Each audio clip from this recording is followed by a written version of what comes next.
Amigo Dagoberto Gutiérrez. Un abrazo, Will, y un abrazo a toda la gente. Muchas gracias, Dagoberto. ¿Costó conseguir esta Sí, entrevista? es cierto, hombre. Sí. Cuesta controlar a Dagoberto Gutiérrez. Sí, es que el celular, Por eso es que sobrevivió en la guerra, porque no lo hallaban tan fácil. en parte, Ese es uno de los éxitos. en parte, sí, y en parte suerte.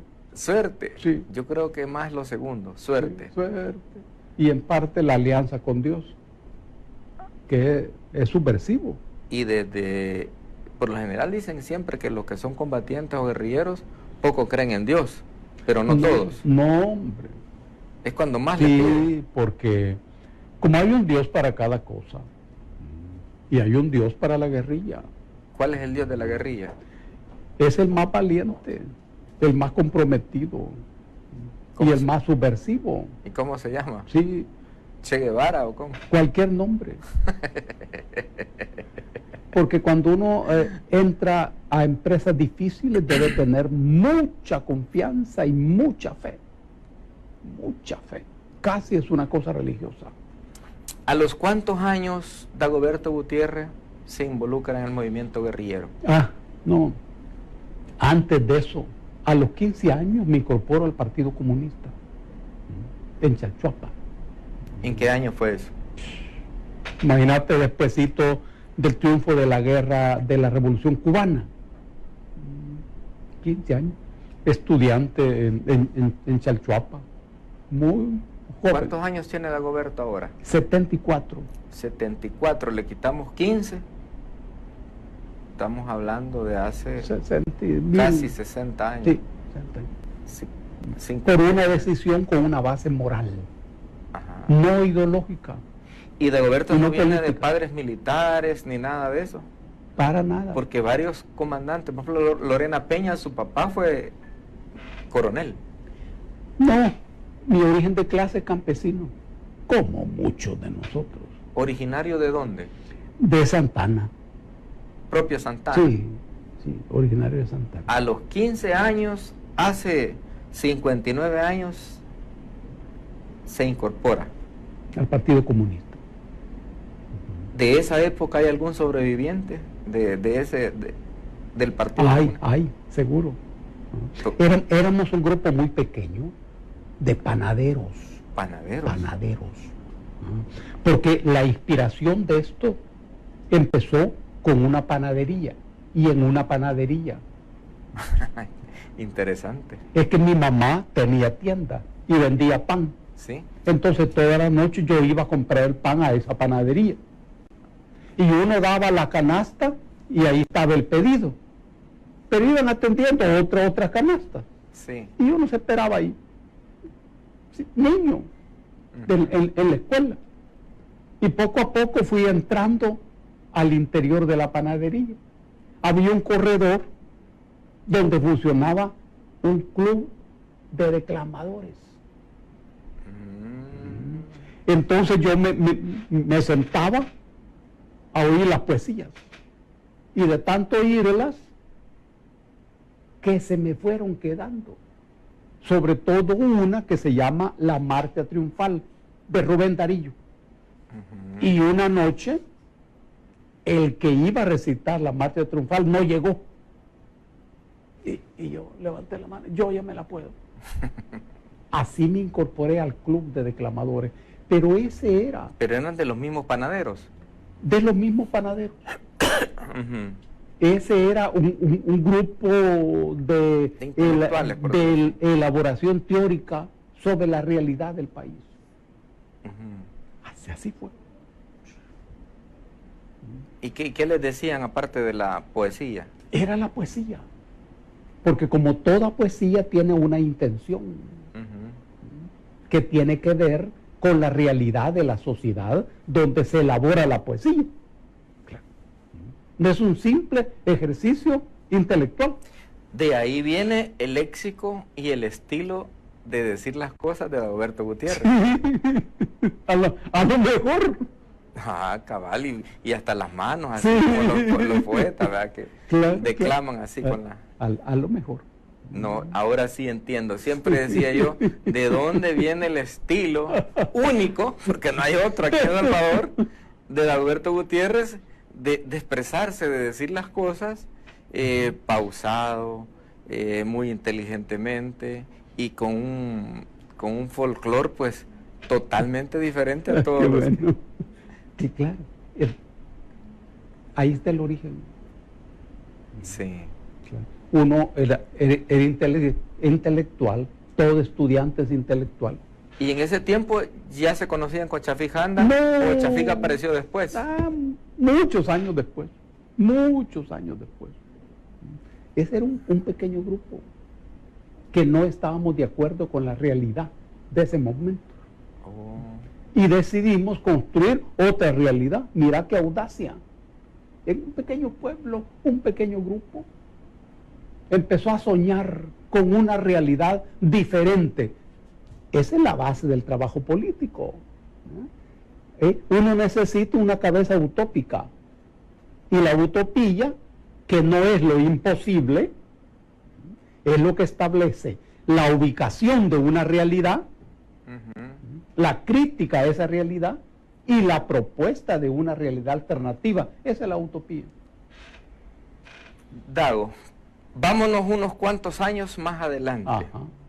Y ya en los 80 es que ya se empezó el conflicto armado. Ya empezaron a haber células en la montaña, ya habían comandos urbanos. No. Inició más en comandos urbanos. No. Las formas armadas de lucha parten de la radicalización del pensamiento político de la gente. Ajá. Esto se expresa en la década del 70. Ahí se expresa. A partir de esa radicalización. Y esa radicalización estuvo muy vinculado a la guerra con Honduras, al quiebre de la lógica del mercado común centroamericano y a la suspensión de los proyectos de industrialización. Hay que recordar que en la década del 60 se opera en la Universidad de El Salvador un proceso de democratización de la universidad y se abre la puerta para muchos estudiantes. Todo ese proceso se quiebra cuando estalla la guerra con Honduras en 1969. Y viene la década del 70. La lógica económica de ese momento se hunde. Se hunde. Acordate que los hondureños echaron para acá más de 100,000 campesinos sin nada. Eso tensó todo. Y en sectores de la pequeña burguesía intelectual, que éramos nosotros, se organiza la rebelión. Históricamente, es ese sector el encargado de organizar la rebelión. En la década del 70. Y también en la década del 70 se diversifica las organizaciones revolucionarias. Y ya para esa época del 70, Dagoberto Gutiérrez estaba en el radar de las autoridades. Claro, es que yo era presidente de la Asociación General de Estudiantes Universitarios Salvadoreños, con mucha actividad universitaria, ya en la clandestinidad. Ya la Guardia, la PH, Sí. Ya lo andaban troteando. Por supuesto, pero una persona pública, dirigente universitario, pero también clandestina. El manejo de las dos aguas requiere mucha disciplina, pero se puede. ¿Y a esa época Dagoberto tenía hijos, familia o...? Todavía no. Todavía no. Todavía no. Pero eso vino después. ¿No hay hijos? ¿Cómo no? Sí. ¿Cuántos hijos Tengo tiene? 4 hijos. Nacieron en la guerra. ¿Con diferente guerrillera? No. ¿O persona de aquí, No. civil, como nosotros le decimos? No. Con una persona. Una sola persona. Sí. Qué bien, qué bien. Porque me decía Lorena Peña que a ella la castigaron 6 meses a no platicar con hombres de cosas amorosas, Bueno. porque se había separado del primer comandante, del papá de su primer hijo. Sí, cada quien tiene sus experiencias. Y dice que estuvo castigada, que no la dejaban hablar de cosas amorosas. Le prohibieron tener novio 6 meses. En todo lo que hemos hablado, no ha nacido el FMLN guerrillero todavía. ¿Cuándo nace el FMLN guerrillero? Nace en octubre de 1980. Pero antes de eso, ya habían aparecido las diferentes organizaciones revolucionarias armadas. ¿Quiénes eran en ese instante? El Ejército Revolucionario del Pueblo, ERP, ERP, la Fuerza Popular de Liberación, FPL, Resistencia Nacional, la RN, el Partido Revolucionario de los Trabajadores Centroamericanos y el Partido Comunista, que es el destacamento de mayor antigüedad. Ahora, pero estas organizaciones nacen en medio de una intensa lucha ideológica, casi sanguinolenta. Pero, ¿entre ustedes mismos? sí, claro, lucha ideológica. Es el debate de las diferentes líneas políticas. Pero en todo esto, Will, uno necesita un buen enemigo. ¿Quién era en ese entonces? Buen enemigo. Vos necesitas un buen enemigo. Si vos te encontrás con un enemigo inteligente, hábil, flexible y cuidadoso, se te complica la vida. Claro, porque me puede ganar hasta sin combatir. Se te complica la vida. Pero en esas décadas, clasísticamente, era la oligarquía cafetalera la que controlaba el poder. Hoy sigue siendo la oligarquía, pero no es cafetalera. Esta oligarquía dirigía a su Fuerza Armada. Y a su propia policía. Claro. Porque me dicen que la Policía de Hacienda, o no sé si la Guardia Nacional, fue creada por los finqueros, algo así.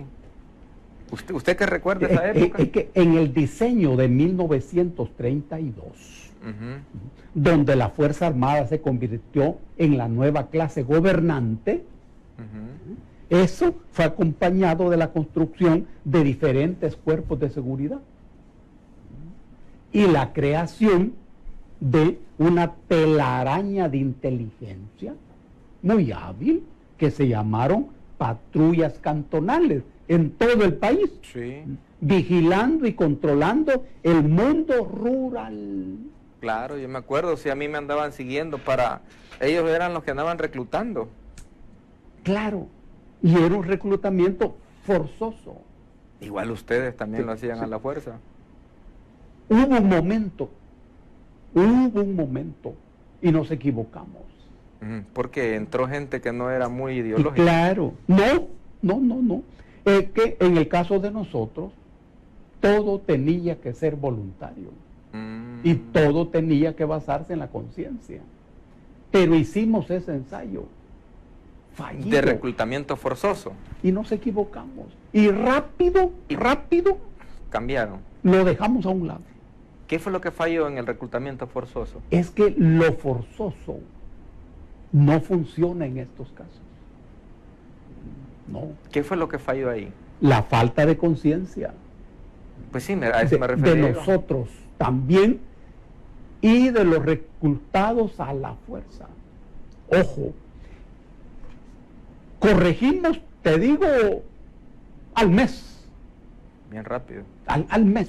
Pero quizás no todas las organizaciones, quizás solo de ustedes. Sí, es que te estoy hablando de él. De la FAL. De la FAL. ¿no? Entre esos combatientes reclutados a la fuerza, aparecieron excelentes combatientes, legendarios. Porque estas cosas así son. Pero los suspendimos de inmediato. ¿Y qué hicieron con ellos los que reclutaron a la fuerza? A su casa. Los perdonaron, o sea, podían regresar. No. O los mandaron a hacer trabajo de inteligencia. No, nada. Desligados totalmente. Totalmente, a su casa. Pero es que el que se salía lo cueteaban. No, Will, no. No, ¿cómo no? Porque sí. No, Will. No, claro. Esas son historias de camino real, Will. Le echaban a la guardia, No. le ponían el dedo y la guardia lo iba a sacar. Para nada. Es que mira, No, es que tal vez la FAL era una cosa, pero el ERP, en eso tenés razón. por ejemplo, el ERP políticamente pensaba diferente a ustedes, muy diferente. Te voy a explicar esto. Ujú. La guerrilla del FMLN Sí. fue una guerrilla preponderantemente anticomunista. Ujú. Preponderantemente anticomunista. Y cada ejército entendía el mundo de una manera diferente. Oí bien, anticomunista. ¿Cuál fue el problema, Will? Ujú. Que los gringos no lo supieron. Y pensaron que ustedes eran comunistas. Que la guerrilla era comunista. No sé si te acordás, estaba muy pequeño quizás vos. Cuando Ronald Reagan, que era presidente de los Estados Unidos, Sí. dijo que el FMLN era comunista. Yo era mentira. militar en esa época, en el 82, ¿Cuántos años teníamos? 17. 10, sí, seguro. Sí. Pero oíste eso. Sí. Sí, comunista. No, es que decía que estaban como la supuesta Guerra Fría, ¿verdad? Que decía que a ustedes los apoyaba Cuba, Rusia y China, No. comunista. Nada. Bueno, Cuba sí. Claro. que les mandaban Cuba. armas y todo. Cuba no.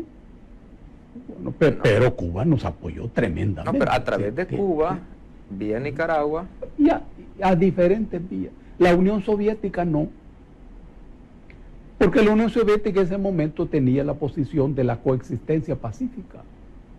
Y no entendía cómo en un país como El Salvador, tan chiquito, Sin recursos. sin recursos, podía estallar una guerra de esas dimensiones. Pero cuando Reagan dijo que la guerrilla del FMLN era comunista, cambió el panorama. ¿Qué pasó? Se abrió la posibilidad de apoyo. Mira la belleza de contar con enemigos poco lúcidos. Ronald Reagan no fue lúcido. No, hombre. ¿Y quiénes le apoyaron? ¿Vietnam? ¿Suecia? No, el mayor punto de apoyo de la guerrilla vino siempre de los Estados Unidos. Ay, Dios santo. Esto sí es nuevo para mí. Claro. ¿Y por qué? ¿Y por qué? ¿El negocio de las armas? No, Will, no.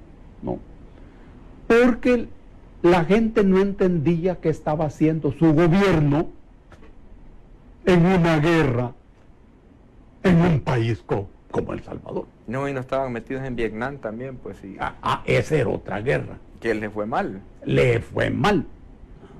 Esa era otra guerra.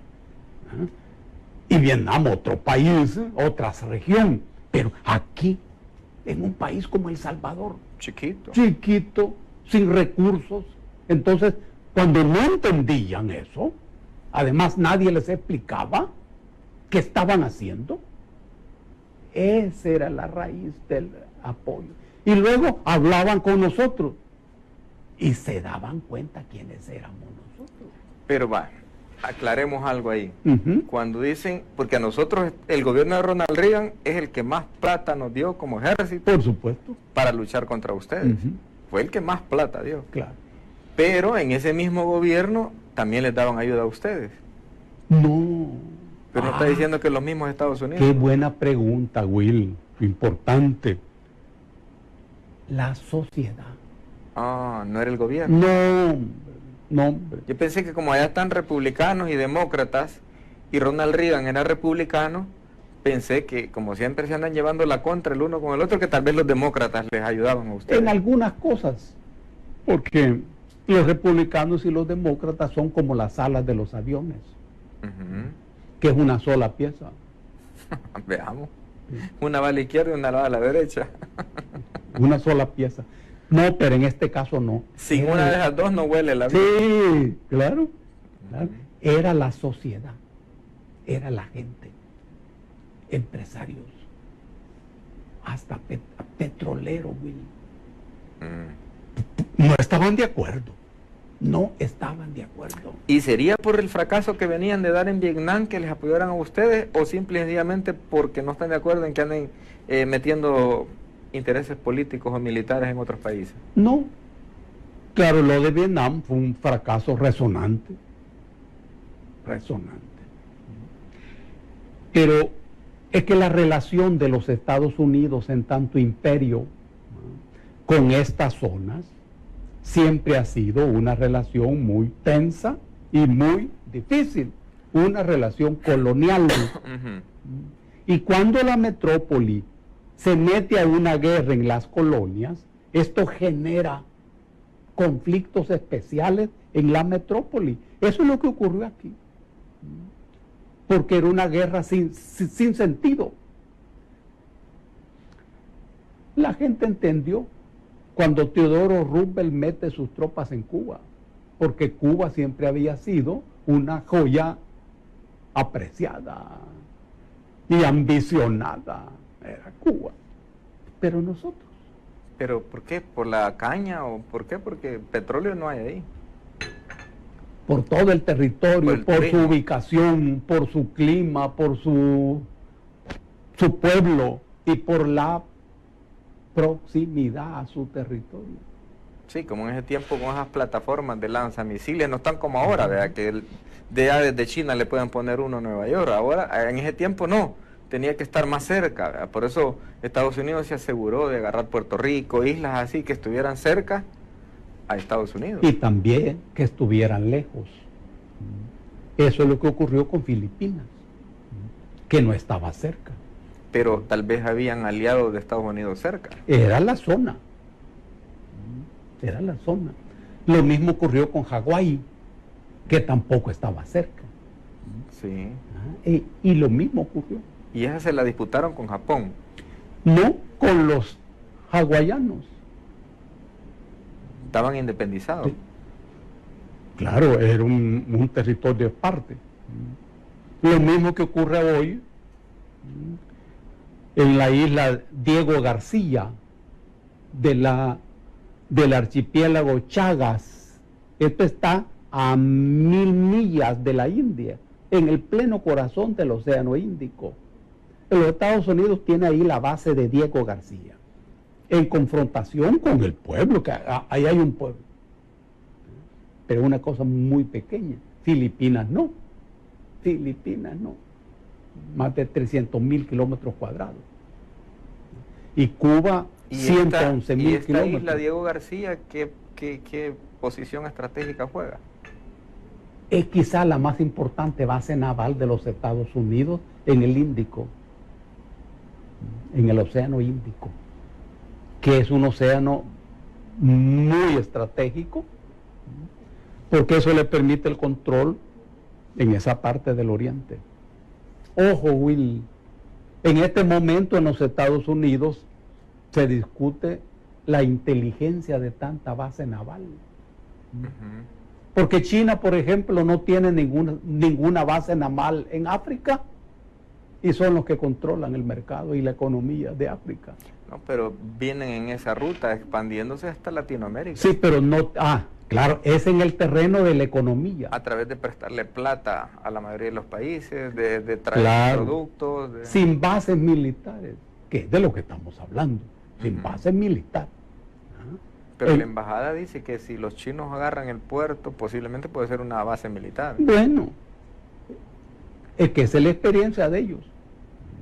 Esa es la experiencia de ellos. En 1916 se firmó el Tratado Bryan Chamorro, a partir del cual Nicaragua concedió a los Estados Unidos el control del Golfo de Fonseca para una base naval. Pero eso fracasó. ¿Y esa cuál fue? ¿Palmerola? No. Era en el Golfo de Fonseca. ¿Cómo se llama esa base? No, el proyecto era establecer una base naval ahí en el Golfo de Fonseca. Estaba hablando de 1916. Pero El Salvador elaboró la doctrina Meléndez y en Nicaragua funcionaba el Tribunal de Justicia Centroamericano. Allí se presentó una demanda del gobierno de El Salvador, que la ganó el gobierno de El Salvador. ¿Qué presidente era en esa época? Era el presidente Meléndez, y eso se llama Doctrina Meléndez, que aparece hoy en el artículo 86 de la Constitución. Pero no es, no es de la línea militar. No, la elaboró el doctor Salvador Rodríguez González. Estamos hablando de la historia del derecho internacional de nosotros, relacionada con el proyecto de una base militar. Bueno, hoy los Estados Unidos están repensando todo eso, porque China no tiene bases militares, Rusia tampoco, y mira el poder. Pero ahí en Honduras sí pusieron la base militar, Palmerola. Estás hablando de los Estados Pero Unidos. adentro del territorio hondureño. Sí, ya. es otra cosa. Claro, eso es lo que te estoy explicando. En la lucha de la economía, las reglas son económicas, pero el mercado, que es una cosa diferente al comercio, tiene condiciones necesarias para generar guerras. Vos has oído de la guerra de Troya. Sí. ¿Va? Esa guerra fue la primera guerra del libre mercado. Por el control del comercio. Por el control del paso de las caravanas que venían de Occidente hacia el Mar Negro hoy, que en ese momento se llamaba el Mar del Ponto. Y ahí había una ciudad que se llamaba Ilión, que cobraba aranceles a las caravanas. Por pasar. Por pasar. Así como hoy. Como las pandillas. Igual. Ajá. Igual. Entonces, la gente de Occidente, que en ese momento eran los griegos, deciden hacer la guerra. Esa guerra duró 20 años. 20 años. 20 años. Y la cuenta un grupo de escritores que se reúnen en un solo nombre, Homero, en la Ilíada. Una Ilíada. Que recomiendo que lo lea todo mundo. Es la mejor novela jamás escrita por el género humano alguno. En la escuela, en los colegios lo obligaban a uno a leerla. La léela. Pero ahora ya no. Un desastre. Ahí está la primera guerra del libre mercado. Ahora le obligan a leer la ley de género. Esa es la cosa, Will. Dago, tenemos unas fotos, tal vez me ayudan ahí, cuando Dago andaba en la montaña. Ajá. Vamos a ver si la ponemos ahí para traerle viejos recuerdos a Dago. Sí. Cuando Dago andaba en la montaña. Prácticamente, Dago, ya del 80 en adelante que se forman las agrupaciones guerrilleras, ahí está. ¿Es Dago o no es Dago? ¿Cómo no? Mira, esa es en la colonia Escalón, durante la ofensiva. Entonces para la ofensiva. Sí, sí. Pero claro. mire, Dago, como por ser de la organización más pensante del FMLN, un gran vivo. ¿Sí? No anda ropa militar, por si le toca pegarse la zafada, anda ropa civil. No, hombre. No, esa camisa no es militar, ese pantalón no es militar, esos zapatos no son militares. Te cuento. Ajá. Te cuento. Salía, le escondía el fusil, salía No. caminando y Dago no había hecho nada. Cuando bajamos a la colonia Escalón, Sí. teníamos 20 días de no bañarnos. Quitemos la 20 días de no 20 días bañarse. de no bañarnos. Entonces por el olor lo detectaban. No había tiempo. Sí. Claro, hacía la guerra, Y ¿verdad? nosotros un mes a veces no nos bañamos. Claro. Ya vos sabés cómo es eso. Claro. Y Y entonces- los calcetines, cuando los quitaban, no se caían. Sí, quedaban parados. sí. Y no Eso. había ningún problema porque todos teníamos el mismo olor. Sí. Entonces, ningún problema. Así es. Así era. Sí. Cuando llegamos allí, yo le pedí permiso a la dueña de la casa donde estábamos para bañarme. Ujú. Y ella me dio champú, toalla.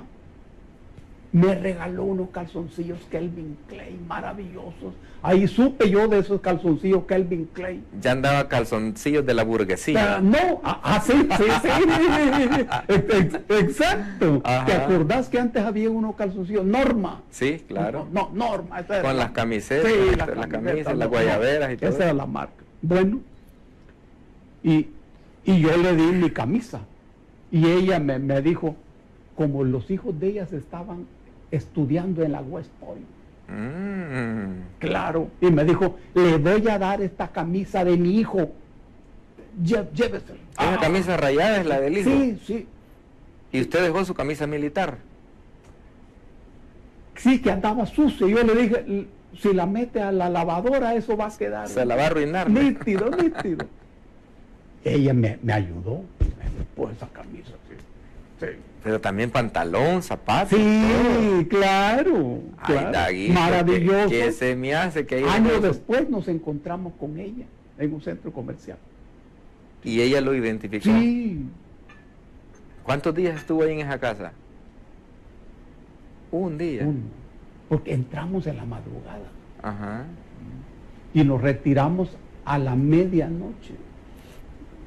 Del día ¿Cuántos siguiente. guerrilleros andaban en la agrupación suya? Mira, era una operación Conjunta de varios. No. Era de la FAL yo digo que unos 300. Porque las demás agrupaciones dicen que ustedes eran la más chiquita en cuanto a miembros, guerrilleros. La de menos personal. A lo mejor. Y Entonces, llega, operamos un día ¿sí? y mira, nosotros nos equivocamos en nuestros cálculos. Dijimos, entramos a combatir en Ciudad Delgado. Ujú. Y dijimos, el ejército no va a bombardear. Ay, Dios que no. Claro. Porque aquí hay mucha gente. Ajá. Así dijimos nosotros. Querían poner de escudo a la gente. usted. No. Aquí hay mucha gente. Pero nos equivocamos. Y el miércoles bombardearon. ¿Y quién estaba de comandante en la primera brigada? Elena Fuente. No me acuerdo. Es que de ahí era donde los cañoneaban. Bueno. Cuando bombardearon, a nosotros no nos hicieron ningún daño. Ningún daño. A la gente poco. Y Muy entonces poco. en el aire. Es que es así, ¿verdad? Entonces nosotros dijimos que salga la gente. Que Ujú. salga la gente. Y la dejaron salir. Sí. Nosotros les dijimos a la gente que saliera. Allá en San Miguel no, lo pusieron a hacer trincheras y barricadas, no los dejaron salir. Es que Eran otras organizaciones. Otra. Y debes entender eso. Y debes entender que en El Salvador hubieron tantas guerras como tantos frentes. Te explico. En el cerro de Guazapa, por ejemplo, que es un cerro pequeño, ahí hubieron dos guerras. Una en el norte, donde estaba la Resistencia Nacional, y otra en el sur, donde estábamos nosotros. O sea, un cerro se lo habían partido en dos. ¿Sí? No. Dos fuerzas diferentes estaban, una en el norte y otra en el sur. Del mismo cerro. El mismo cerro. Pues sí, por eso. Sí. Se dividieron el territorio. No, hombre. En el curso de las operaciones militares así quedó. Ah, entiendo. No hubo ningún acuerdo. Sí. ¿No? Así quedó. Nosotros en el sur. Por eso, pero no se cruzaban porque podían balearse entre ustedes mismos. No. El problema no era ese. El problema era que nosotros, como estábamos muy cerca de la capital, entonces el ejército mantenía operativos permanentes sobre el frente. Y bombardeos permanentes. Sí, sobre ese frente. Entonces nosotros establecimos un sistema de campos minados Sí, me acuerdo. en el territorio. Y nosotros teníamos, el campo minado tiene una lógica, ¿verdad? Pues sí. Tiene una lógica. La psicología de nosotros era muy fuerte. era muy fuerte. Vivíamos en permanente operativo. En Tenía- el norte, Tenían el campo minado y los tatús, o sea, los tatús eran unas cuevas donde se metían bajo la tierra. sí, pero no siempre. Ay, como hacían cuando los aviones y los bombardeaban, la artillería. Es Sí. que, mira, esos bombardeos eran ineficientes. Tiraban a donde no estaban ustedes. Ineficientes. O ustedes le ponían una granada de humo para avisarle aquí estamos para que tiraran en otro lado. Sí, es que no siempre esas armas son útiles. Y en cuanto a la artillería, eran los cañones de San Chico los que funcionaban, pero a altas horas de la noche nos despertaban, eso sí. No los dejaban dormir. No. Ya, como para eso se mira de dónde te están tirando, ¿verdad? Ujú. Y vos aprendés a usar los accidentes del terreno, Sí, ¿sí? Y para protegerte y seguir durmiendo. sí, porque en una trinchera pueden caer cerca los bombazos y no pasa nada. No pasa nada. Esas son cosas de la guerra. Claro. Entonces, Solo que puede terminar medio sordo si caen cerca. eso sí, claro, y ya no digamos una esquirla. Y no tiene problemas usted de No, audio. para nada. Le ponía tapones. ¿Ok? No, es que uno tiene la protección de Dios, hombre. Ah, pero en los oídos no, porque vaya, yo fui francotirador y instructor de francotiradores. Entonces, como iba a Polígono a entrenar a otros francotiradores, yo soy sordo de este lado. De Yo por eso la entrevista la hago de este lado, para si de este lado no oigo bien. Entonces, y este fue el bonito recuerdo que me quedó de la guerra. El franco- Pisto no me dieron, no que quedé lisiado de mi oído. El francotirador muy importante. Claro, Sí, un arma estratégica. letal. Sí, seguro. Sí. Lo único que yo fuimos seleccionados 5 de batallones de fuerzas especiales. Ajá. No brigadas, solo batallones, Atracat, Bellosa, Tonal, Arce y Bracamonte. Fuimos seleccionados 5 de cada uno y nos mandaron a Panamá. Pero cuando yo fui a Panamá, yo iba encantado por 2 cosas. Uno, porque el dólar valía 10 colones en esa época, en la época de Barton, y que me iban a dar 2 sueldos. Un sueldo en la escuela gringa y un sueldo, el del ejército. ¡Qué Y belleza! dije yo, wow, ya voy a venir con pisto, ¿verdad? Entonces más iba por el billete, ¿verdad? Emocionadísimo. Nos subieron a un avión, la Fuerza Aérea, y nos llevaron. Ajá. Desde que aterrizamos ya había problemas, porque habían grupos de derechos humanos, de un tal Contadora y todo eso que rodearon el aeropuerto y no nos dejaron bajarnos del avión. Pero yo no sabía, yo para mí francotirador era alguien que tenía pulso y que pegaba, ¿no? Algo así, pues, un tirador. Viene, ¿verdad? Y bueno, nos dejaron bajar del avión, nos tuvimos que regresar, salimos a volar, pero ya tarde, y nos llevaron otra vez en la madrugada. Ya no madruga. Y en lo oscuro nos llevaron a la montaña. No estuvimos ahí donde van a todas las bases militares americanas de Panamá. No, nos llevaron a la jungla, a la montaña. O sea, totalmente jungla. Bueno, en fin, en resumen, el curso y la capacitación no era para matar guerrilleros. Solo comandante. Yo, en el campo yo vi muchos guerrilleros. No es ese el objetivo. No, porque si yo le disparaba a un guerrillero y lo mataba, delataba la posición. Seguro. Y como a nosotros nos metían en los últimos 2 días de operación. En la comida que le llevaban a los soldados, nos llevaban en el helicóptero, nos metían ahí, el ejército salía, ustedes tenían postas ahí vigiando en los cerros, que ya se iba, y nosotros nos quedábamos escondidos. Solo 2. Claro.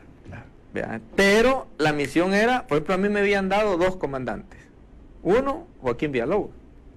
El otro, le llamaban allá, comandante Dagoberto Soto se llamaba. Ajá. Dago. De San Miguel. Sí, de San Miguel, cabal. Sí. Él operaba en el Volcán. Joaquín en Morazán. Pero hasta que no lo viera, no podía disparar. Entonces, la idea de los americanos era que cuando ustedes miraban que el ejército se iba, los comandantes salían a solearse, pues. Ya no estaban escondidos en los tatúes, ya no andaban. Y nos entrenaron muy bien a seleccionar blanco, a cómo identificar quién era el comandante Seguro, en el sí. grupo. Entonces, estamos bien entrenados.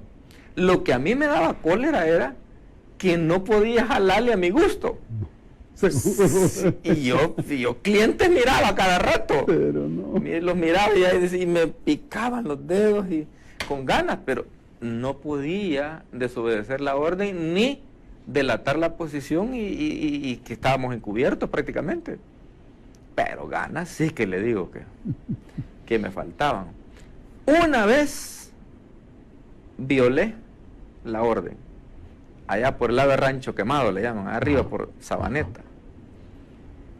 Estábamos cerca del límite ahí de Honduras y todo eso, entonces dije, me vale, dije, si me detectan, me paso para Honduras y ahí me entrego y ahí que me entreguen a la Fuerza Armada. Pues lo andábamos dos, el que me ayudaba con los binoculares y yo con él. Entonces vi un guerrillero lejos, pero sí lo vi que era de rango, pues, porque yo miraba que se le acercaban mujeres y se le acercaba el del radio. Lógico que no se le van a acercar, el de radio no se le va a acercar a alguien que es guerrillero común y corriente. Pero estaba largo. Y le disparé quizás casi a 1000 metros, 1 kilómetro. Casi más le disparé así por cálculo, ya no fue así por precisión. Y le di en una costilla. No le pegué bien, porque estaba muy lejos. Pero seguimos disparándole a los que llegaban alrededor de él. Y él ahí dejó la mochila.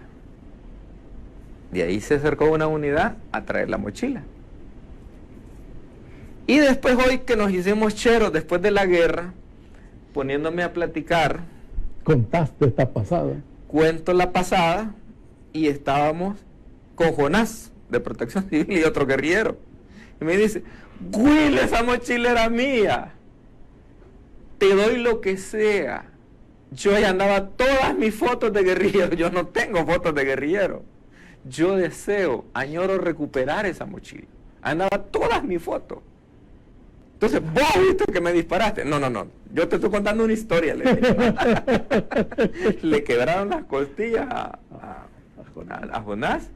Y yo hallé relación por la mochila. Por la mochila. Si no, yo nunca supe a quién le disparé. Ustedes recuperaron la mochila.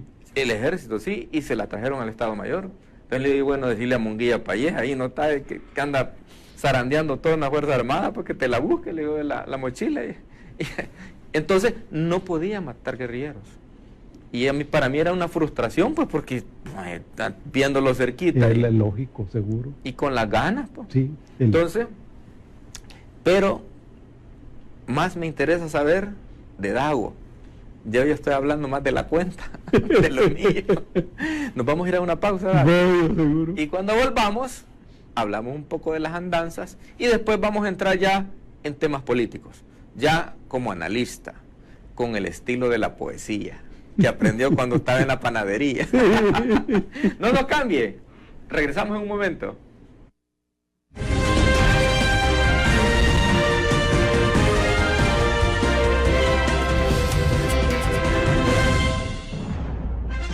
Gracias, amigos, por continuar en sintonía de su entrevista Hablemos Claro. Bueno, ya hablamos de las añoranzas. Solo para cerrar, ¿en qué momento Dago tuvo peligro de muerte en algún combate? Así que la vio cerquita. En muchos momentos. En muchos momentos. ¿Herido en combate alguna vez? No. Nunca. No.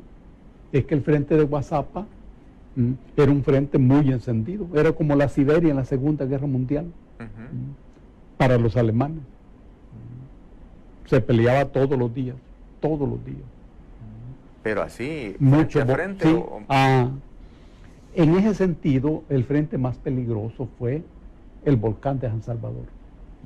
Porque la característica del volcán fue que los combates eran a metros.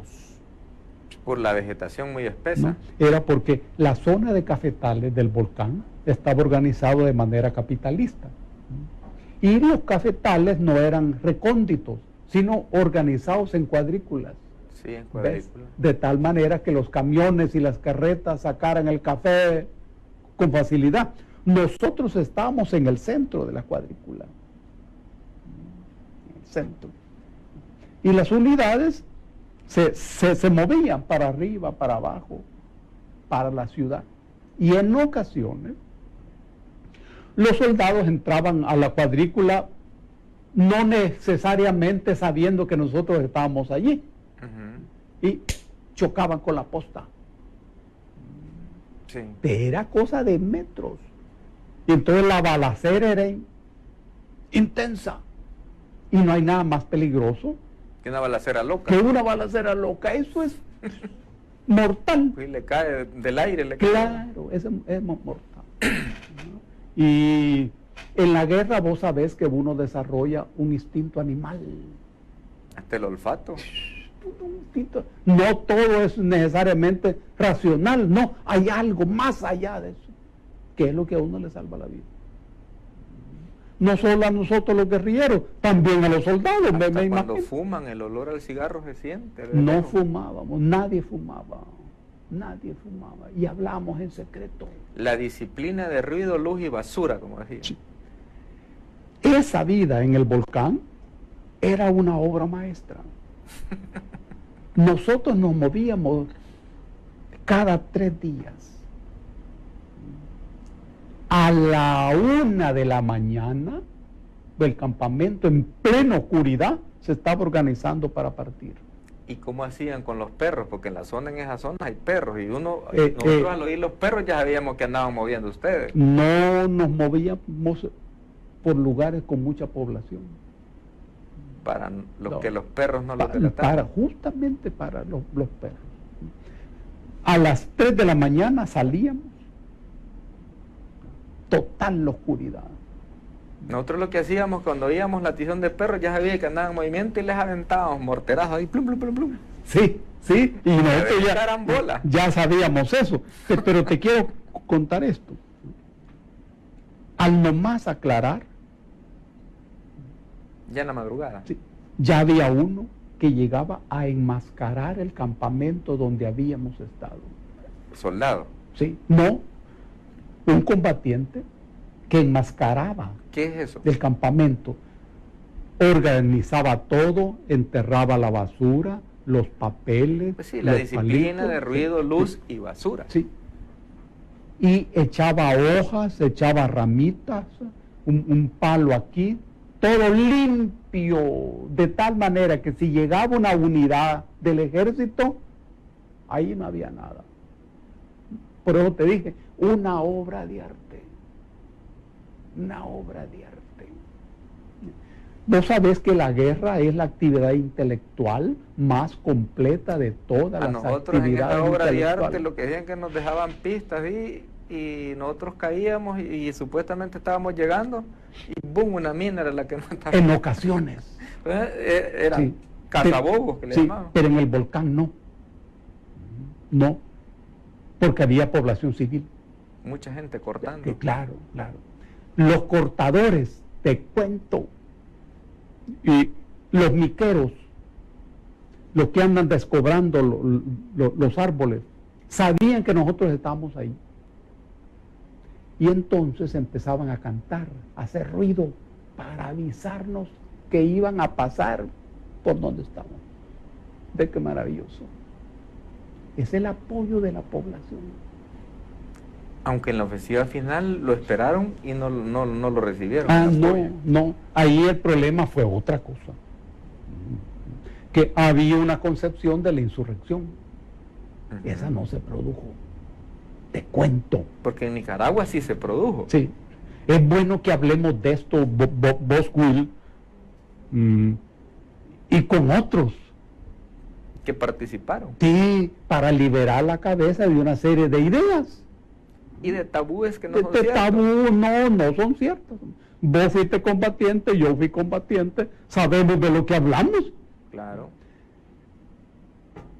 La gente que es inteligente, saltamos nosotros al área urbana no nos apoyó. No hubo apoyo en el área urbana. No. Solo en lo rural. Escucha, no. Pasó el primer día. Ah, en la ofensiva. Sí. Okay. El ejército tiró sus operativos. No nos movimos de las posiciones nosotros. Y la gente, bien. El segundo día, no nos movimos. Sin bajas. La gente viendo. Al tercer día, la gente apoyó.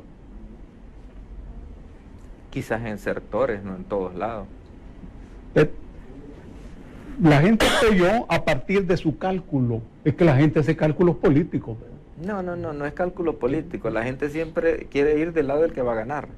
Y si ustedes psicológicamente les jugaron la mente, que en 2 días ya no los tocaban, ni los movían, ni los sacaban de ahí. No les jugamos la mente. ¿Cómo no? Psicológicamente la gente dijo, bueno, esto ya se ganaron el país tipo Nicaragua. Fue decisión de ellos.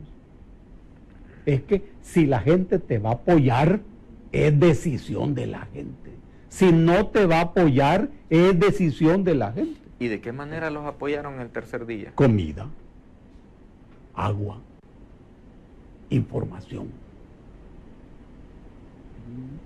Y luego combatientes.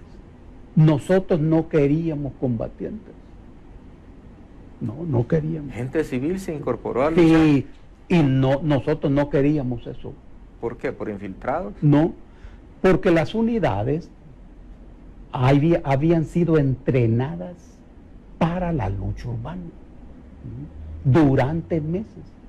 Entonces los combatientes eran combatientes calificados, muy calificados. Y nosotros sabíamos que si alguien no calificado entraba a la línea de fuego, iba a ser bajo. Iba a ser bajo. Pero en algunos casos los aceptamos, pero no que combatieran ahí. En el entorno. Después. Así como la retaguardia. Sí, es que la guerra requiere mucha estrategia. Fineza humana, güey. Sí. Mucha fineza humana. Pero ¿cuántos días duró la ofensiva? Bueno, te estoy hablando de Ciudad Delgado. Ahí nosotros estuvimos 11 días. 11. ¿Pero aquí en la capital? Sí. Más de un mes. Más de un mes para la ofensiva. Más de un mes, sí. Claro. ¿Y qué los hizo retroceder? Es que nosotros teníamos siempre una cabeza política. Todo combatiente debe tener a su base una cabeza política. Porque la guerra... ¿Y se la descabezaron? No, la cabeza política? No. La guerra es una actividad política. Ajá. Una actividad política. Y entonces uno hace cálculos. Y uno sabe que la guerra no es una actividad eterna que va a terminar. Y debe terminar en las mejores condiciones. ¿Qué buscábamos nosotros demostrar en la ofensiva? Hacer así como hacen los artistas, se van en su mejor momento cuando ya se retiran para que los... No, Will, no, hombre. ¿Qué buscábamos demostrar? Que la solución militar no era posible a corto plazo. Querían obligar al diálogo. Cualquier tipo de esfuerzo militar tenía que ser a largo plazo. Y para los Estados Unidos, la ofensiva fue una demostración de que ellos tenían que intervenir militarmente. ¿Todo eso lo tenían planeado ustedes? En la cabeza. Te estoy pasando las reflexiones. Pero los Estados Unidos tenían en su cabeza otro mundo. En ese momento se había derrumbado la Unión Soviética. Claro. Y entonces Estados Unidos entendió equivocadamente que ellos eran los dueños del planeta. Y si eso era así, ellos no podían perder su tiempo en una guerra en un país como El Salvador. Y decidieron terminarla políticamente. ¿Y cómo los convencieron a ustedes para dejar la montaña? A nosotros no nos convencieron. Ajá, si los que estaban sacando el mejor negocio eran ustedes. No, Will. Claro. No, Will. Dagos, y tal vez la organización suya, tal vez era una de las más honradas, llamémosle así. Pero los otros secuestraban, andaban pidiendo renta, que le llamaban impuesto de guerra. Si era billetón, que conseguían de todo. Las guerras Era se plata. organizan y hay que saberlas terminar. Saber, el problema de una guerra es cómo terminarla. Pero Mira hoy lo que le ocurre a los Estados Unidos en Afganistán. Están buscando cómo se retiran de la mejor manera y no hayan cómo.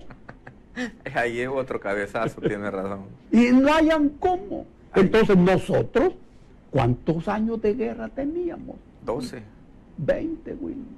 Bueno, así activamente que salieron ya a la montaña y todo eso, 12. No, pero una vez empieza la contrainsurgencia, esa es guerra, ¿verdad? Sí, sí, sí. Esa es guerra. Entonces, 20 años. Bueno, había que terminarla. Y había que terminarla de la mejor manera. Y esa era la mejor manera. Se juntaron los astros. Se alinearon. Sí, se alinearon. Ajá. Los gringos dijeron, hay que terminarla políticamente. Excelente. Pero para la Fuerza Armada era problemático. Porque la Fuerza Armada, Will, tenía que ganar la guerra. Pues sí. Sí. No, pero ustedes hicieron una jugada muy estratégica que eso nos bajó la moral bastante a nosotros. Pero lógico, ustedes quizás no lo sabían. Cuando ustedes trajeron los famosos SAN 7. Con eso nos jodieron, pero como dicen, bien. ¿Por qué? Lo sabíamos. Lo sabía. Porque nosotros, nuestro valor, todo estaba en la Fuerza Aérea. Porque si nos herían, nos evacuaban de inmediato. No estábamos acostumbrados a como ustedes, que si lo baleaban, lo andaban en una hamaca arrastrado 3 días hasta llevarlo a un tatú. Sí, Nosotros no estábamos acostumbrados así. No, nosotros estábamos acostumbrados que si te pagan un balazo a las 10 de la mañana, a las 11 estaba evacuándose. Seguro. Pero cuando ustedes trajeron esos famosos SAN 7 y que se volaban los helicópteros, que seguía el calor del helicóptero y aunque anduviera alto se lo volaban, ya no nos iban a traer a los baleados. Claro. Ya la comida tampoco la iba a dejar el helicóptero, entonces la mandaban en camiones por los pueblos y ustedes los interceptaban y la quitaban. Entonces ahí empezó que las compañías del batallón Arce, por decir así, empezaban incluso a cada comandante de cada compañía a darle premio el que menos se le desertaba gente.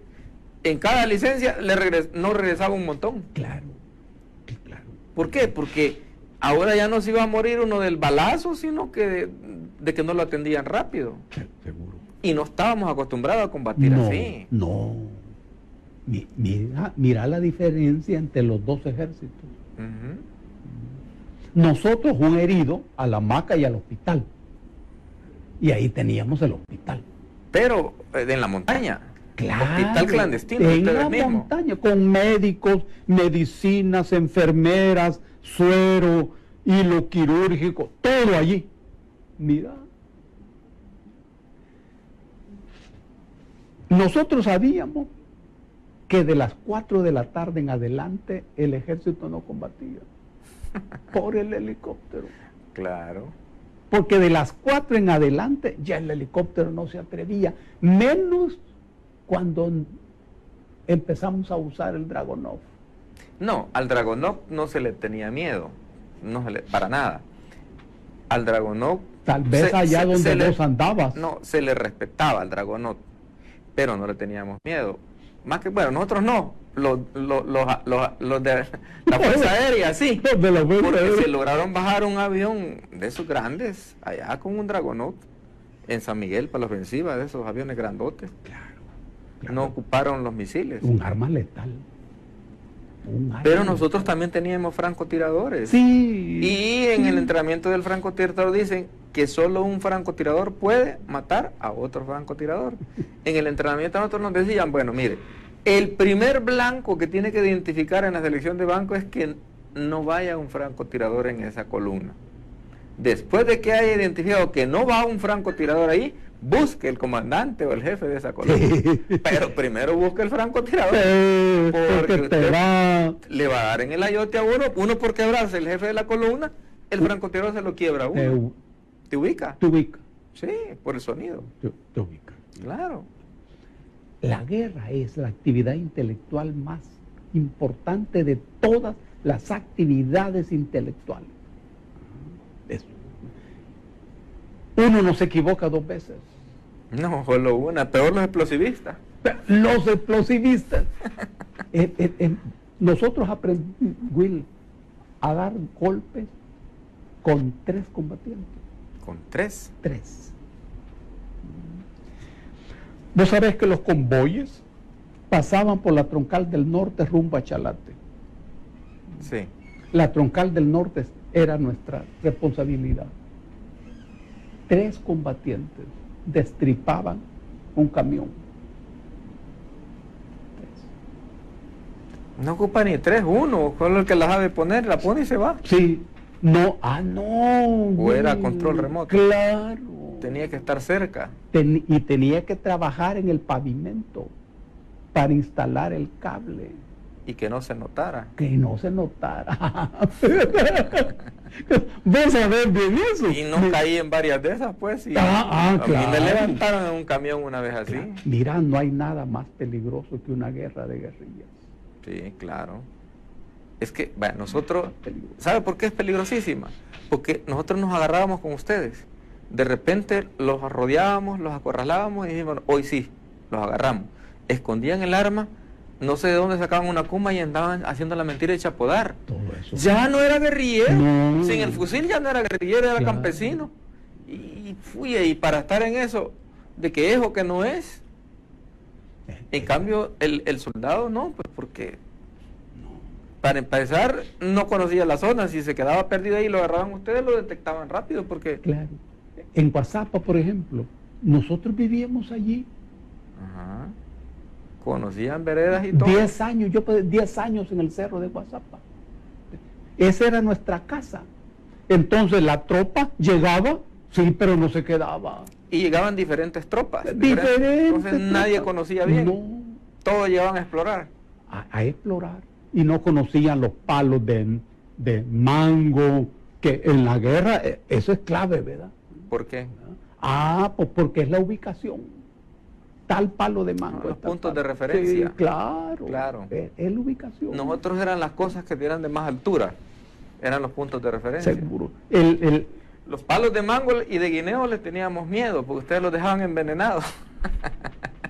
Aunque no éramos muriéndolos de hambre. Y miraba el racimo de guineo, o estaba una mina abajo, de racimo de guineo, o estaba envenenado. Entonces decía uno, bueno, con hambre, pero salud, ahí no lo tocaba. Fíjate que la guerrilla de nosotros es la única guerrilla que en América Latina ha acercado a su capital. Eso es lo que hicimos durante la ofensiva. Eso es lo que hicimos. Y movimos centenares de combatientes. ¿Y en dónde se entraron más? ¿En San Salvador? Bueno, aquí operamos algunas fuerzas. Pero el tema aquí era, como esta es una zona más poblada, ¿cómo mover a los combatientes? En secreto. Bueno, Dago, este tema... Es inmenso. Los dos somos enamorados del tema de la guerra. Yo creo que 2 o 3 programas y no terminamos. Interesante. Pero es necesario que hablemos un poco... ¿Cómo no? Seguro. De la política. Claro. Esto es político. La guerra. Ajá. Político-militar. Bueno, ¿cómo ve Dagoberto estas elecciones con los 3 posibles candidatos con probabilidades a la presidencia? Bueno, yo no tengo una visión electoral, ni privilegio una reflexión electoral, sino privilegio una reflexión política. Lo electoral es lo menos político de lo político. Y al fin y al cabo, en toda reflexión electoral, se puede terminar diciendo que cualquiera puede ganar. Y esto tiene cierta racionalidad, pero también irracionalidad. ¿Cuál es la base política de esta coyuntura? Este es el corazón de la reflexión. ¿Por qué está pasando lo que está pasando? ¿Por qué? Es que aquí está culminando un proyecto político montado después de la guerra civil. 2 ciclos están prácticamente terminando. El ciclo de la derecha y el ciclo de la izquierda. Tenés razón. Después que termina la guerra civil, parte de los mandos guerrilleros negocian con parte de la oligarquía. ¿Qué negociaron? 3 cosas. Renuncia al poder, renuncia a la política y renuncia a la posguerra. ¿Y le cumplieron esas 3 peticiones? Al pie de la letra. El proyecto, te explico, el proyecto tenía un corazón, un bipartidismo. Arena y Frente. Arena y el Frente.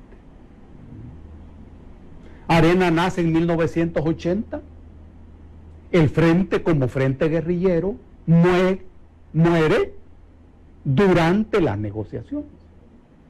Y la guerra civil muere también antes que muera el Frente. Pero la oligarquía dice, vamos a hacerles un partido político. ¿Qué fue el FMLN?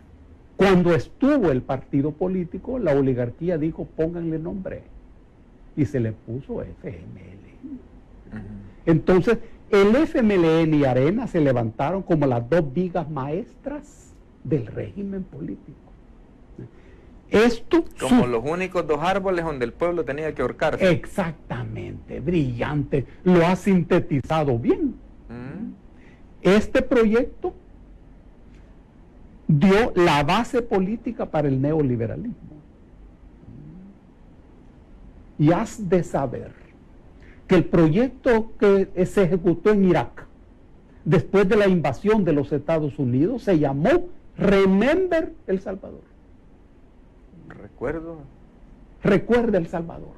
Así se llamó. Así, Remember El Salvador. Porque lo que aquí se hizo es de laboratorio. De exportación. Claro, y uno entiende. Porque es un país chiquito y los efectos se comprueban con facilidad. Ahora bien, como uno de los acuerdos era renuncia a la política, los partidos políticos se convirtieron en los dueños del aparato del Estado. Esto estaba ya establecido en 1983. Te has de recordar que ese año se aprobó una nueva constitución. Sí, con Ciro Cruz Cepeda. Y en el artículo 85 de esa constitución se estableció que el sistema político es pluralista. Y se expresa a través de los partidos políticos, que son el único instrumento para el ejercicio de la representación del pueblo dentro del gobierno. El único. El único. Pero ahora la sala ya les dio vuelta con los independientes. Ahora, con este texto, los partidos políticos se convirtieron en dueños del Estado. Y no es ilegal, no, es constitucional. Pues sí, no, ellos aprobaron la constitución, la hicieron a la medida. Claro. Ahora bien, pero como el modelo económico es el neoliberalismo, que es comercio total, negocio total, todo es mercancía, todo tiene precio, todo se compra y todo se vende, entonces los partidos políticos dejaron de hacer política. ¿Y ahora qué hacen? Negocios. ¿Negocios? Aprendieron a hacer negocios y a hacer del aparato del Estado un verdadero botín. Por eso es que hoy Los partidos políticos tienen dueños y ya no tienen dirigentes. Dirigentes es una cosa muy diferente a dueño. Ah, totalmente. El dueño invierte para recuperar. Para recuperar y para ganar.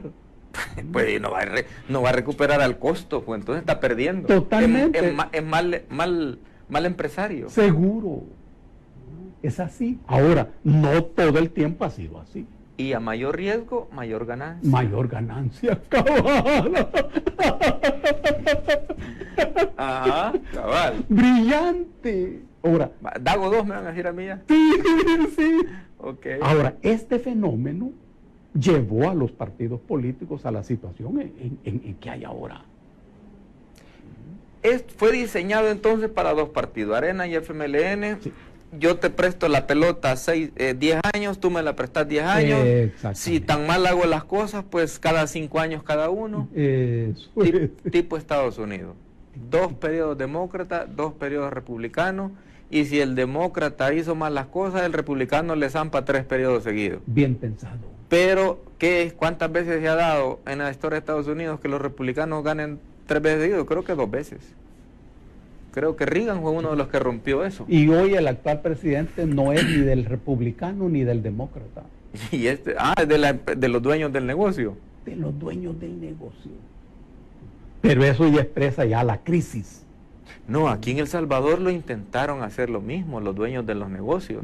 Cuando don Archibald Toki fue el presidente del COENA y todos los pistudos de este país era el COENA. Brillante. Pero fracasaron políticamente. Fracasaron. No le funcionó. No. ¿Y por qué fracasaron? Porque ya en el seno de los partidos habían otros. Más vivos. Más fuertes, más vivos. Ahora, esa situación ha llevado a la crisis actual. Es así. A la crisis política. Sí. De que la gente ha perdido credibilidad en los partidos. Correcto. Y vos has usado bien la expresión. Crisis política. ¿En qué consiste eso? En El Salvador no hay crisis económica.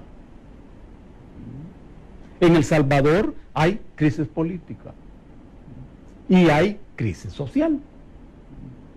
¿Cuál es la diferencia entre una y otra cosa? ¿En qué consiste la crisis social? En la falta de empleo. Inseguridad. Inseguridad. Los malos salarios. Los problemas de la salud. Que la gente tiene que irse a otras partes del mundo a tratar de ganarse la vida. A eso va. Todo eso. El hecho de que la pandilla te controle el territorio de tu país, como ocurre hoy, sí. Esa es crisis social. Bueno. ¿Hay crisis económica? No. No.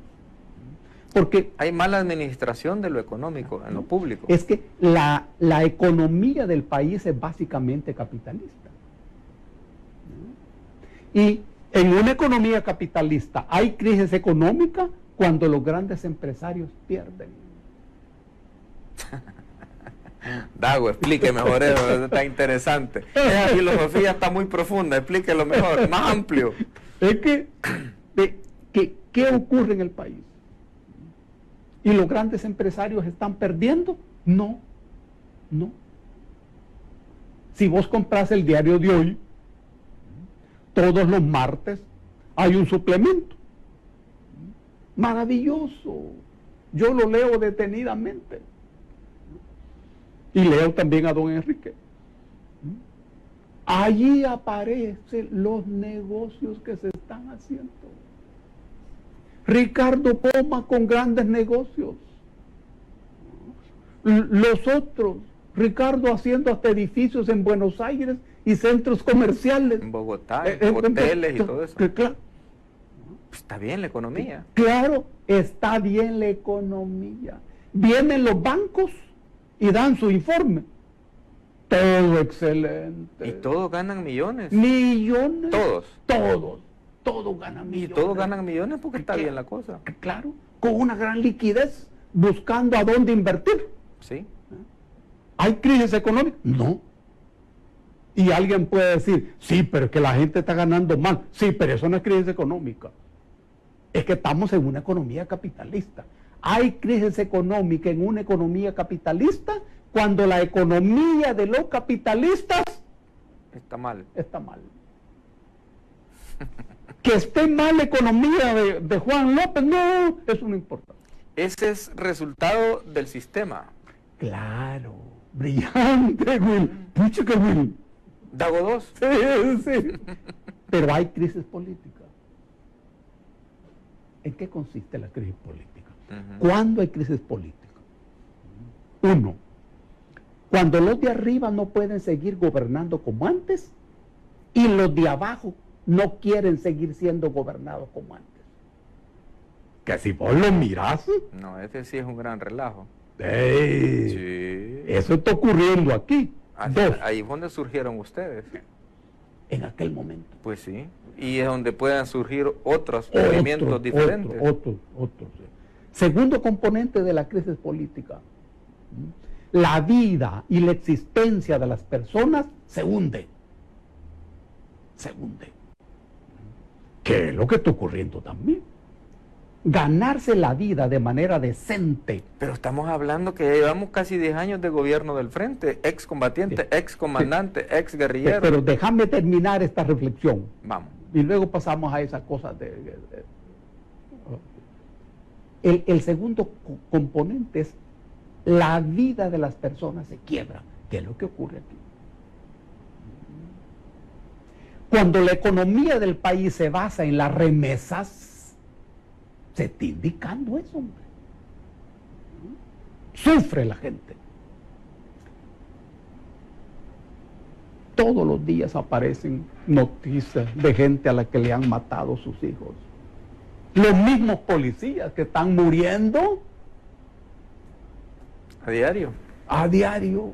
Porque la policía no es una fuerza de combate, no, hombre, es Policía Nacional Civil.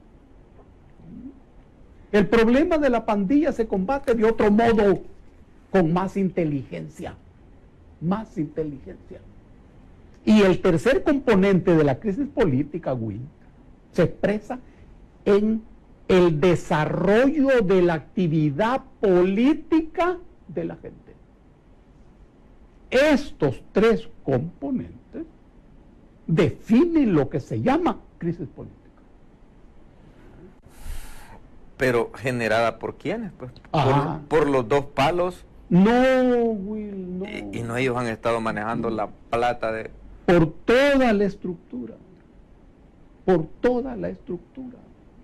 ¿A dónde se comprueba eso? El aumento de la actividad política de la gente. En lo que pasó en marzo de este año. Todo bien. La gente votando en cada votación. Siempre votando, siempre votando. Pero con un resultado negativo para uno de los dos bipartidistas. En marzo, la gente demostró que no estaba dormida. Le quebró las tenazas a uno de las dos culebras. Le quitó centenares de miles de votos. Cobrando. A la culebra más ponzoñosa. Sí, sí. Cobrándosela. Y a los otros les quitó votos. Sí, pero le fue mejor. Sí, pero ya en las cuentas. Ya es producto de efecto dominó. Sí. En marzo. Aquí aparecen nuevas ideas. ¿Y qué es nuevas ideas? Es la expresión del hartazgo de la gente. No es molestia de la gente, no. Está harto del bipartidismo. Harto, la gente odia, desprecia a aquel que dice que es una cosa y hace otra. Por ejemplo, el FMLN dijo luchar por los pobres y todo eso. Y pues los únicos que dejaron de ser pobres son los comandantes activos, no los comandantes inactivos. Dago tiene dinerito, barrilitos enterrados. Enterrados. Buena pregunta, güey. Nada, ¿o sí? Buena pregunta esa, hombre. Pues todos los comandantes también. Sí, sí. Y vos sabés que lo más importante son las preguntas. Y que no responda es lo otro más importante. Sí. ¿Tiene pisto Dago o no tiene? Entonces... Eso es cuando Dago no responde, que entonces sí hay pisto. Sí, sí. Entonces, Will, la gente está demostrando que tiene una actividad política desarrollada. Y entramos a esta campaña electoral sui generis,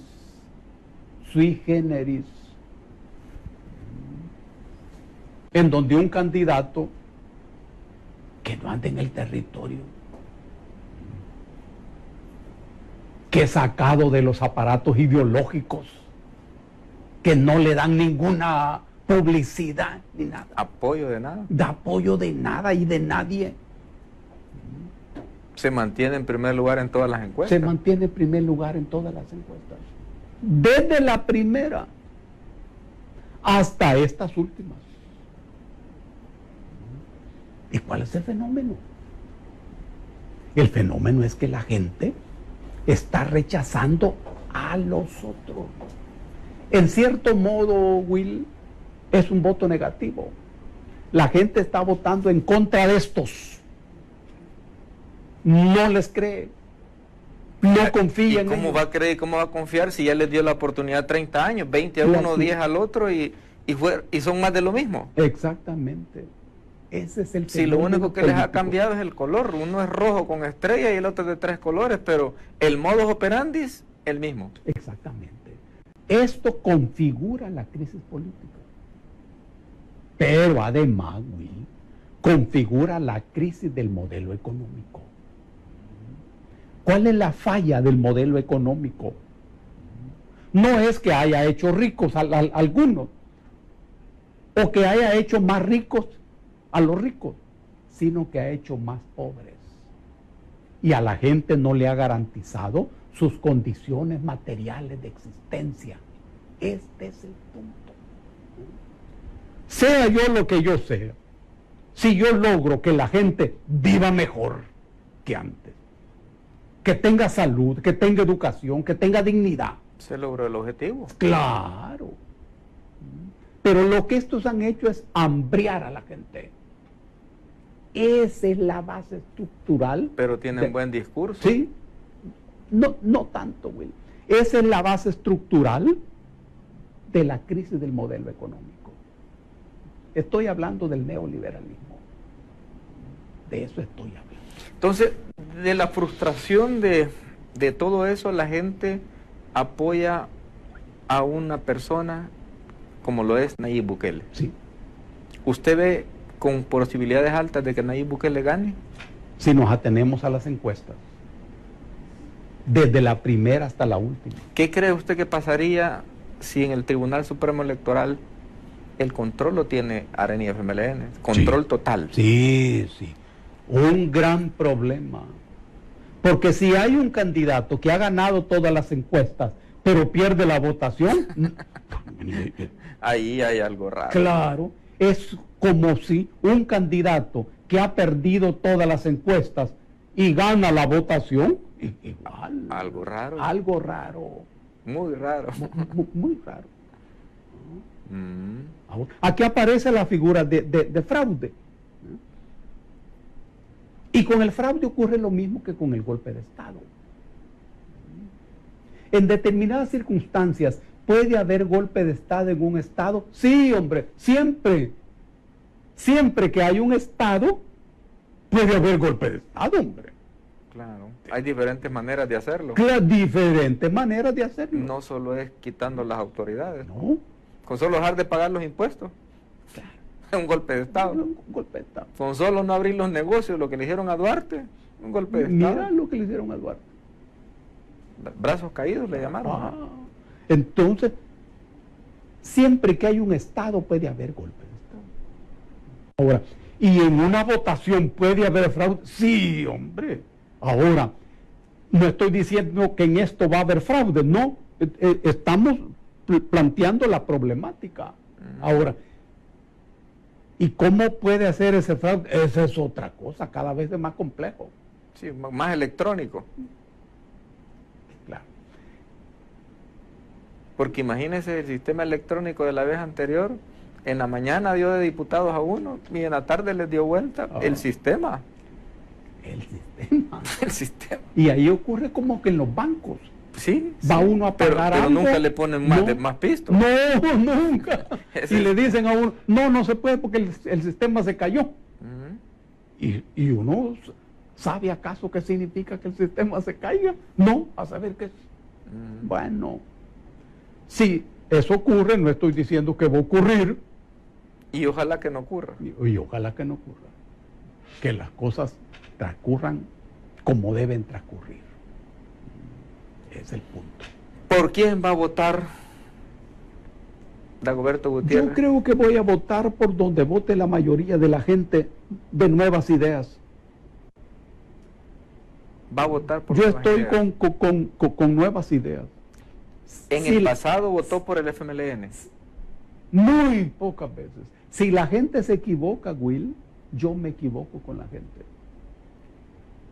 ¿Está convencido Dago que es justo y necesario este cambio y no darle continuidad al bipartidismo? Qué bien ha usado esa figura. Estoy convencido que no hay que darle continuidad a esa fórmula de las dos vigas maestras. Perversa. Sí, hay que terminar con eso. Y construir un nuevo escenario político.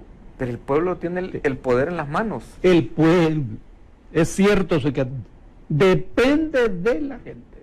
Pero los medios de comunicación Sí. tradicionales inducen al pueblo, así como que aquel que con la flauta le cantaba a los ratones y los llevaba hasta el río. Hasta el mar, sí. El voto es un instrumento político. Es un instrumento táctico. Yo lo uso hoy, mañana dejo de usarlo. Y pasado mañana puedo volver a usarlo. Es como una táctica. La táctica es así. Es como un revólver. Lo Sí. guarda, lo usa y lo vuelve a guardar. Y vuelvo a guardar. Ese es el voto. En esta circunstancia lo que está planteado La es que Guizón decía que era el arma más poderosa. sí. Yo pensé que los revólveres. No, es de que le escapaban los tiritos, pero Sí. digo que el voto es el arma más poderosa de los ciudadanos. Hoy en esta coyuntura se trata de que la gente vote masivamente. Vote Para masivamente, sobrepasar sí. cualquier Cualquier- intención de fraude. Sí, Cuando O- la votación es alta, no hay fraude que alcance. sí. Eso está planteado. Habrán coyunturas en donde de lo que se trate es de no votar. Eso depende de la coyuntura. Pero en esta se trata de votar masivamente. Debe definirse en primera vuelta para ahorrarle plata y tiempo al Estado. Ojalá. Pero yo no tengo condiciones para hacer esos cálculos. Ojalá. Pero no lo sé. Sugerencia al pueblo que nos vayamos a la primera. Sí, y de manera masiva. Nadie debe quedarse en su casa. Ok, Dago.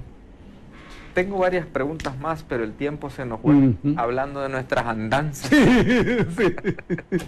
Otro día, Dago, Vaya, que ¿cómo no me no? cueste otros 3 meses controlarlo. Sí, hombre. Vamos a hablar de nuestras historias de la guerra para que la gente Claro. también sepa Sepa, sí. qué pasó en este país. Buena idea. Porque hoy van al volcán aquí de San Salvador que se ha vuelto turístico, Sí. pero la gente no sabe que está poniendo los pies en un lugar De mucha guerra. que fue de respeto. De respeto, sí, sobre todo el Vea. volcán.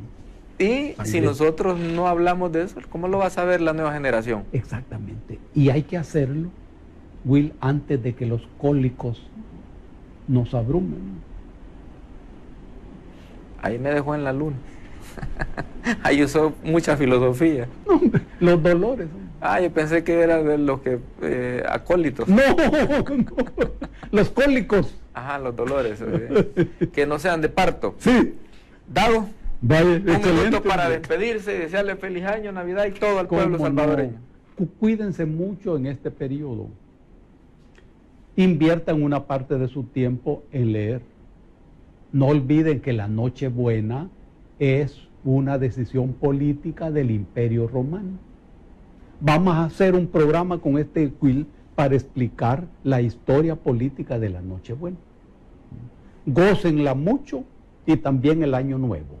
Y estén preparados para el año que viene.